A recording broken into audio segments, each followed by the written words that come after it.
É o seguinte, galera, nesse vídeo aqui a gente vai falar de todos os detalhes, referências e easter eggs no filme de Shang-Chi.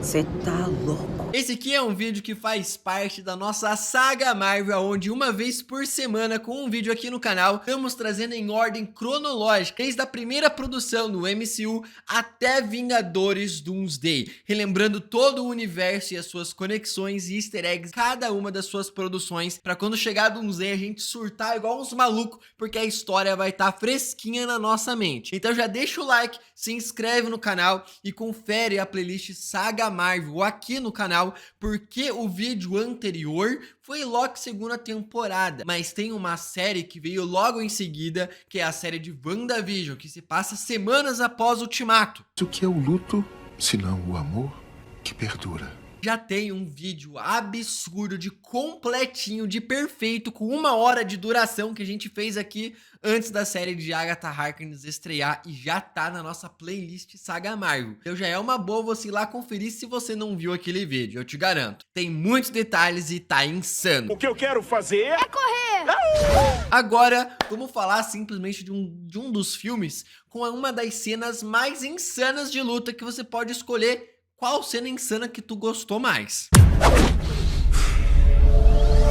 É o seguinte, o filme de Shang-Chi se passa em março de 2025. De acordo aqui, ó, com o livro oficial canonicamente autorizado pelo próprio Kevin Feige.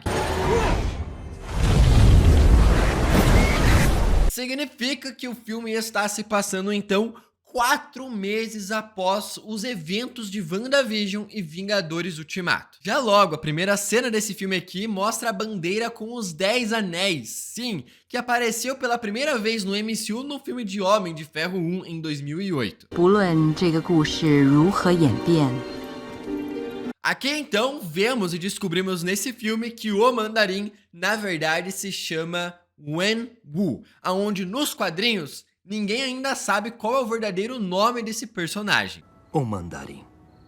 O monstro que ele criou é um prato feito com frango. Aqui ele tá usando o poder dos 10 anéis, que no filme foi transformado em braceletes ao invés de anéis de verdade. Então são praticamente discos tecnológicos e mágicos que deram superpoderes a esse cara, além de imortalidade. E dá pra perceber que os poderes dos 10 anéis aqui no filme dentro do MCU tem poderes bem diferentes dos 10 anéis nos quadrinhos, onde cada anel tinha um poder específico. O anel branco, que gera várias formas de energia eletromagnética e raio laser. O anel da chama, que o nome já diz, produz chamas. O anel de relâmpago, que dispara rajadas elétricas. O anel mantra, que emite ondas sonoras e manipula qualquer tipo de som. O anel de gelo, que projeta rajadas de gelo extremamente congelantes. Tem o anel da matéria escura, que cria escuridão absoluta e absorve a luz. Tem o anel desintegrador, que destrói moléculas. O anel vórtice, que consegue manipular o ar criando furacões. O anel do impacto, que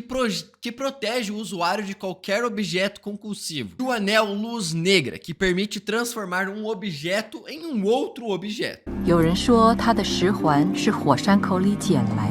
Aqui é dito que ele achou os 10 anéis em uma caverna ou pegou de um túmulo. Nos quadrinhos, ele achou dentro de uma caverna numa nave espacial de uma espécie de uma raça alienígena que parecia com dragões, pegou uns tubos lá e transformou esses tubos e passou a essência desses tubos para anéis, controlando assim os poderes dessa energia que pertenciam a essa raça alienígena. Aqui não dá pra saber da onde que ele conseguiu esses anéis, porém eu fico pensando numa teoria que muito provavelmente deveria ser da Primeira Guerra Multiversal, que acabou ficando esses fragmentos ali, essa tecnologia ali, talvez fazendo parte de algum Kang ou alguma coisa do tipo, talvez mudem para um Doutor Destino. Talvez, ou ignorem essa parte. Aqui mostra então ele destruindo um exército facilmente tranquilinho e criando seu império em volta do mundo, atacando o Império Romano, assassinando líderes franceses e até mesmo governos britânicos. No helicóptero ele começa a ler lendas chinesas sobre Ta Lo e umas criaturas que a gente vai falar no final desse vídeo aqui.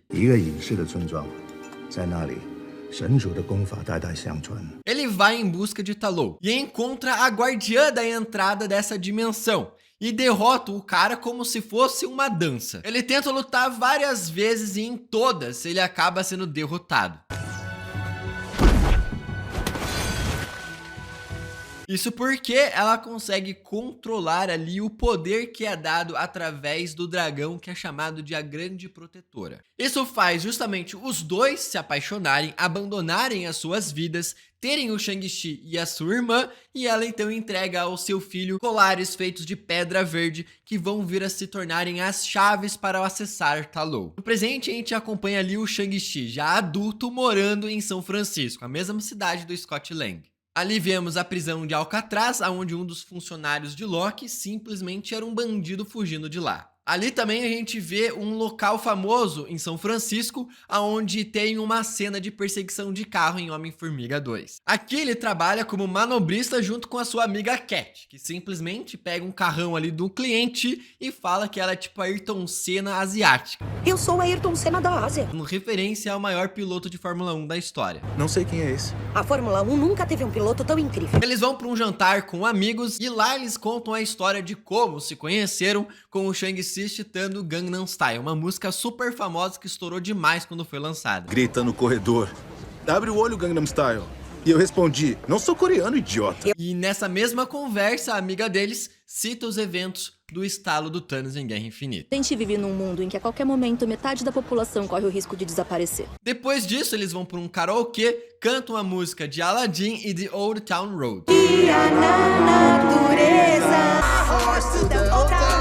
E no dia seguinte, ali depois que eles dormem no meio do karaokê, Shang-Chi vai visitar a casa da Cat e ali no mural, ali na parede, um pôster de autoajuda após o blip. Meio que o que o Capitão América acabou fazendo em Vingadores Ultimato. Na casa ali, eles conversam com a avó da Cat, com a mãe dela, falando que ela precisa de um emprego melhor do que tem, colocando aquela pressão ali em cima dela, e a avó diz pro Shang-Chi quando é que o cara vai se casar com a Cat.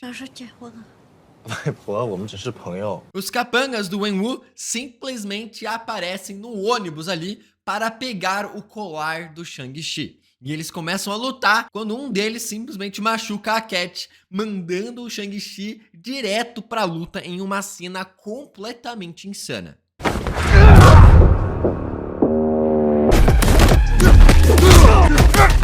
Ali dentro do ônibus tá justamente quem? O carinha que pediu pro Homem-Aranha virar um mortal em cima do telhado em Nova York. O cara devia estar visitando alguém lá. Depois disso aparece o Razor Fist, que nos quadrinhos o cara tem os dois braços com lâminas, aqui tem só um, e com certeza o Rocket ia zoar o nome do cara, né? Qual era a segunda opção? Nó nas tripas? Enquanto o Shang-Chi vai lutando com os caras, vai destruindo todo o ônibus, até mesmo o laptop da menina que tava ali, e até deslizando por cima do ônibus. Extremamente insano essa cena. Nessa cena absurda aí de luta dentro do ônibus, ele consegue salvar todo mundo indo pra parte da frente do ônibus, cortando a parte de trás do ônibus, conseguindo derrotar os capangas, deixando eles pra trás. Só que, obviamente, salvou todo mundo, porém ele perdeu o colar dele. Foi pego pelos capangas do seu pai. Então, ele decide ir visitar a sua irmã em Macau, na China, porque sabe que os caras podem ir atrás dela também. Você me explica no avião. E a Cat vai junto com ele, enquanto ele conta a sua história de infância pra ela no avião. Se ele me pedisse pra queimar o mundo inteiro, eu perguntaria... Carne ou vegetariano? Ele disse que foi treinado depois da morte da sua mãe, desde os 7 anos de idade, pelo Death Dealer, um personagem que existe nos quadrinhos da Marvel, que é um espião do MIT que trabalhava para o pai do Shang-Chi nos quadrinhos da Marvel. E quando ele completou 14 anos de 7 anos de treinamento intenso, se tornou o maior assassino ali dos 10 Anéis e foi enviado para sua primeira missão, na qual ele fugiu. Antes o seu nome era Sean e agora é Sean? Você vai se esconder e o seu nome é Michael e você muda pra Michael. Então, chegando ali na China, eles entram em um clube de luta clandestino que fazem apostas de luta e lá temos algumas referências bem interessantes. Desde como um soldado lutando com o projeto Extremes de Homem de Ferro 3 e também uma viúva negra desertora. E aí, em seguida, obviamente, que a gente vai ver ali o Abominável, a primeira aparição do personagem no universo da Marvel depois do filme do Incrível Hulk em 2008. Lutando contra quem? Simplesmente o novo Mago Supremo, Wong.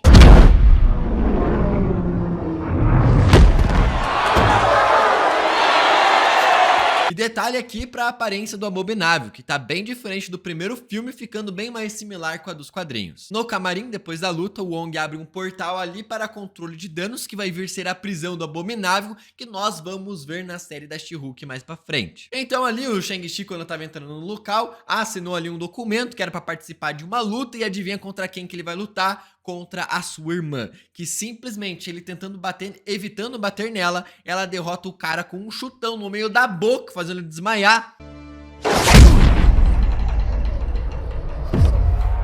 Porque lembrou que o cara tinha prometido que ia voltar 3 dias depois e largou ela por anos. Ele avisa que os 10 anéis estão atrás do colar dela e os caras começam a invadir, fazendo ela fugir, e o Shang-Chi tendo que fugir com a Cat por andaimes de bambu no maior estilo Jackie Chan a hora do Rush. Tem uma luta insana com ele aproveitando o ambiente ao favor dele, e eles conseguem derrotar ali diversos bandidos junto com a sua irmã, protegendo a Cat também. Só que o Death Dealer vai lá, pega o pingente da sua irmã e ele corre com tudo atrás do cara em uma luta extremamente absurda, de insana, de fenomenal, super bem coreografada, e consegue vencer o cara, provando que ele superou o seu próprio mestre e indo matar o cara. Só que aí chega o Wenwu, o pai dele, e leva o seu filho, a sua filha e também a Cat presos até a sua base em uma montanha. E detalhe aqui que quando chegam, ele só glorifica o retorno do seu filho e não da sua filha. Meu filho voltou! Pode levar as garotas. Em um jantar ali de família, o Wenwu fala que sempre esteve observando os seus 2 filhos. E então cita ali os eventos de Homem de Ferro 3, com o Trevor como o falso mandarim, zoando ele com os 10 anéis. O mandarim. O monstro que ele criou é um prato feito com frango. E nesse jantar, ele também conta como conheceu a sua esposa, aonde eles abandonaram. Ela abandonou tanto a imortalidade dela, como ele a dele, para criarem uma família e viverem apenas como uma família, os 2 juntos. Ela desistiu de tudo para que ficássemos juntos. Então fiz o mesmo. Tanto que ali ele diz o seu nome verdadeiro, sendo Wenwu, porém nos quadrinhos da Marvel, ninguém sabe o verdadeiro nome dele. O meu verdadeiro nome é Wenwu. Ele diz então nessa conversa que escuta uma voz da sua esposa dentro da mente dele, falando que ela está presa dentro de uma montanha em Talou. E motivado por essa loucura, ele pega os pingentes dos seus filhos, que abrem ali um holograma de água que simplesmente mostra o local e a data e o momento para acessar Talou, utilizando ali a floresta. Daqui 3 dias, iremos resgatar minha esposa de sua prisão e a traremos pra casa. Conseguir salvar a sua esposa, que ele acredita que está presa. Shang-Chi chama ele de louco quando ele fala que vai matar todo mundo que tentar impedir ele. Vocês fazem alguma ideia de como isso aí... E por conta disso, ele vai lá, prende o seu filho, a sua filha e também a Cat, aonde nessa prisão, nessa masmorra, encontram o Trevor Slattery. Trevor Slattery, o ator de Liverpool? Simplesmente o cara que fez o Mandarim, Homem de Ferro 3, preso ali, apenas um ator de Liverpool, que torce pro Liverpool com um cachecol. E tem até um crânio em cima da mesa, que pode ser o mesmo crânio que tem no apartamento dele, que a gente viu na série de Wonder Man. Esse crânio em particular teve uma longa jornada. Foi usado por David Garrick quando ele fez Hamlet. Ele resume toda a sua história em diversas frases super rápidas e até mesmo o curta, Salve o Rei, aonde ele é pego ali na prisão pelo Mandarim. Ouviste algum barulho? Acorda um Duncan batendo desse modo. Se acordasses, ficarem embasbacados. Ali todo mundo se assusta quando o Morris chega, que é uma criatura ali mística, sem rosto e tudo mais. Essa aqui, na verdade, é uma criatura do folclore chinês, chamado Dijang. São como se fossem criaturas divinas das montanhas. Oh, Morris! Eles podem te ver. E o Morris, que é justamente essa criaturinha super fofinha, fala que consegue levar eles até Talou para avisar o pessoal antes da chegada do Wenwu, do Mandarim. O Morris disse que pode te guiar até lá. A irmã dele consegue abrir um túnel ali para até o estacionamento, roubar o carro do Razor Fist e conseguirem fugir e indo direto para a floresta de Talou, aonde lá o Travis fala que só decidiu ser ator porque ele achou que no planeta dos macacos eram macacos de fato atuando sendo humanos. É ator porque pensava que os macacos do filme estavam... Montando cavalos? É isso aí? Eles passam por um portal dimensional e em Talou vemos diversas criaturas místicas do folclore chinês. Uma delas é Hu Li Jing, que na cultura japonesa é chamada de kitsune, que são essas raposas que podem ter até mesmo 9 caudas. E na cultura chinesa são espíritos metamorfos, extremamente sábios que podem ser tanto espíritos bons quanto maus. Depois vemos um Qilin, que é como se fosse uma espécie de um unicórnio chinês, que tem como símbolo pureza e compaixão. E dizem que ele é um presságio ali que um grande governante ou um grande sábio irá morrer em breve ou nascer muito em breve. Talvez aqui simbolizando o caso do Wenwu. Assim que eles chegam, eles veem um pássaro de fogo passando por eles. Muitas pessoas podem pensar na fênix, mas na cultura chinesa são chamados de Feng Huang. Dizem que esses pássaros têm 5 penas de 5 cores, simbolizando cada um dos 5 princípios chineses, além de serem símbolos da paz, prosperidade e segurança. E mais depois ali, vemos 2 leões chineses gigantes. Eles são leões chamados de Shi, que protegem tanto os locais de ameaças físicas quanto sobrenaturais. E sempre estão em duplas, um macho e uma fêmea. Além então, eles são recebidos pela sua tia, a irmã da mãe deles, que eles avisam ali que o Wenwu está chegando em breve. E ela então começa a contar um pouco da história do local.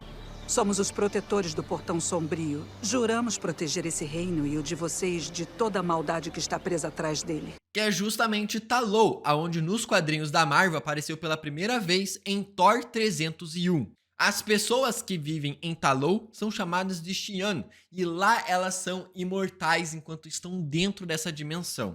E eles são tipo pessoas extradimensionais, como se fossem os Asgardianos. Ali então ela vai contando uma história aonde criaturas de outras dimensões estão atacando e devorando a mente ali das pessoas, e o pessoal ali de Ta Lo começou a lutar e foram salvos pela grande protetora, um dragão simplesmente gigantesco, aonde na cultura chinesa os dragões são vistos como criaturas protetoras, benevolentes, espíritos sagrados que controlam os elementos, igual aqui no filme. Escamas de dragão. Ótimas para armamentos. E além disso, todas as armas ali do pessoal são utilizados ali e vivem com escamas de dragão, que tem propriedades místicas, muito parecido com o Vibranium, porém mais voltado para uma parte mais mágica. Depois dessa luta absurda e serem salvos pela grande protetora, eles aprisionaram todos esses monstros na montanha, deixando ali aquele portal fechado por escamas de dragão. Ela ali explica que os seres mais poderosos do mundo vêm sendo atentados pelo demônio que está preso lá dentro, que é o que está corrompendo o pai deles, fazendo acreditar que é a mãe deles que está presa lá dentro. A Cat então vai treinar arquearia para ajudar a galera, o Shang-Chi vai treinar com a sua tia para conseguir manipular o Ki dos elementos da grande protetora, e a sua irmã vai treinar dardo de corda, um estilo de luta extremamente louco e insano, e eu vi uns vídeos e eu falei, caralho, que insano. Enquanto o Shang-Chi está sendo treinado pela sua tia, ela fala que ele precisa aprender a utilizar os 2 lados dos seus ancestrais para ser ele mesmo na sua luta e conseguir controlar o Ki ali da natureza da grande protetora. O legado de sua família, o bom e o ruim, tudo isso faz parte de quem você é. Então depois ele conta um pouco mais do seu passado para Cat, mostrando ali que ele estava sendo treinado pela sua mãe, que foi assassinada por 30 homens que estavam buscando se vingar do Wenwu. E ela acabou morrendo no meio dessa luta, que poderia ter mostrado ela derrotando todos os caras e talvez ali morrendo no final para deixar mais dramático ainda. Ia ser muito da hora ver ela descendo a porrada em todo mundo.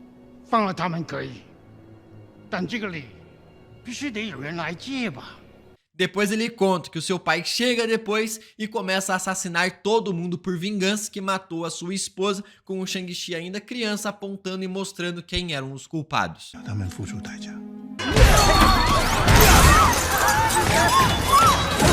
É nesse momento que o Wenwu chega em Ta Lo, e eu achei muito engraçado quando ele simplesmente chama ali um senhorzinho de idade, falando que o cara é uma criança. Muito bom, muito bom. Ele começa a entrar em batalha ali com o povo de Ta Lo, e o Shang-Chi vai tentar impedir seu pai no mano a mano. Você passou a vida toda com medo. O Wenwu fala que a sua mãe só morreu Porque o Shang-Chi era fraco e não protegeu ela. Se escondeu com medo e não fez nada! Aí o Shang-Chi dá uma porradaça no meio da boca do cara e simplesmente fala que a culpa dela ter morrido era do próprio Wenwu. Então o cara simplesmente manda o próprio filho pro meio do rio sendo afogado, quase morrendo. Ela havia morrido e não tínhamos você! Porque os malditos anéis eram mais importantes! E vai tentar começar a abrir o portão para libertar os monstros, acreditando que é a sua esposa. É nesse momento que começa a ir diversas criaturas interdimensionais que começam a sugar o espírito de todo mundo que tava lutando lá, fazendo a galera justamente se unir para evitar que todo mundo morresse. A gente tem que unir forças. Só que aí o Shang-Chi inconsciente começa a lembrar dos ensinamentos da sua mãe ainda criança, fazendo ele aprender a controlar todo o ki em sua volta da natureza, fazendo levar o ar ali para o seu pulmão e vendo a grande protetora despertando ele. O dragão leva o Shang-Chi para enfrentar o seu pai e eles têm uma luta simplesmente brutal, de insana, de incrível, de absurda. E no meio dessa luta, ele simplesmente começa a usar os mesmos movimentos que a sua mãe usava para enfrentar o Wenwu, cara, mostrando que ele era um pouco dos dois. É nesse momento em seguida que ele começa já a controlar o poder dos 10 anéis, que o Wenwu vai jogando nele e ele vai controlando e mudando de cor os 10 anéis com o poder do ki da natureza. E ele começa simplesmente a duelar com seu pai com os 5 anéis versus 5 anéis em uma cena insana. E você só fica falando assim, gente, esse diretor vai simplesmente fazer o Homem-Aranha 4. A gente venceu demais.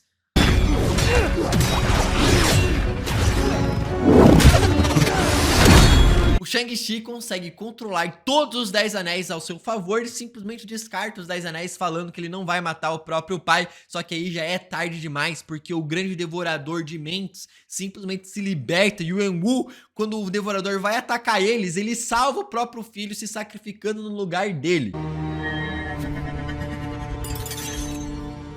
Na série Marvel Zombies, o Wenwu também se sacrifica para salvar o seu filho, mostrando que em todo o universo ele sempre esteve disposto a proteger o seu filho acima de tudo. Lembre-se do que sua mãe te ensinou. E aí nesse momento que o Shang-Chi, com o poder dos 10 anéis, simplesmente consegue explodir o grande devorador de mentes, explodindo tipo, de uma forma absurda, quase que se criando um super ultra mega Kamehameha, explodindo o bicho de dentro pra fora.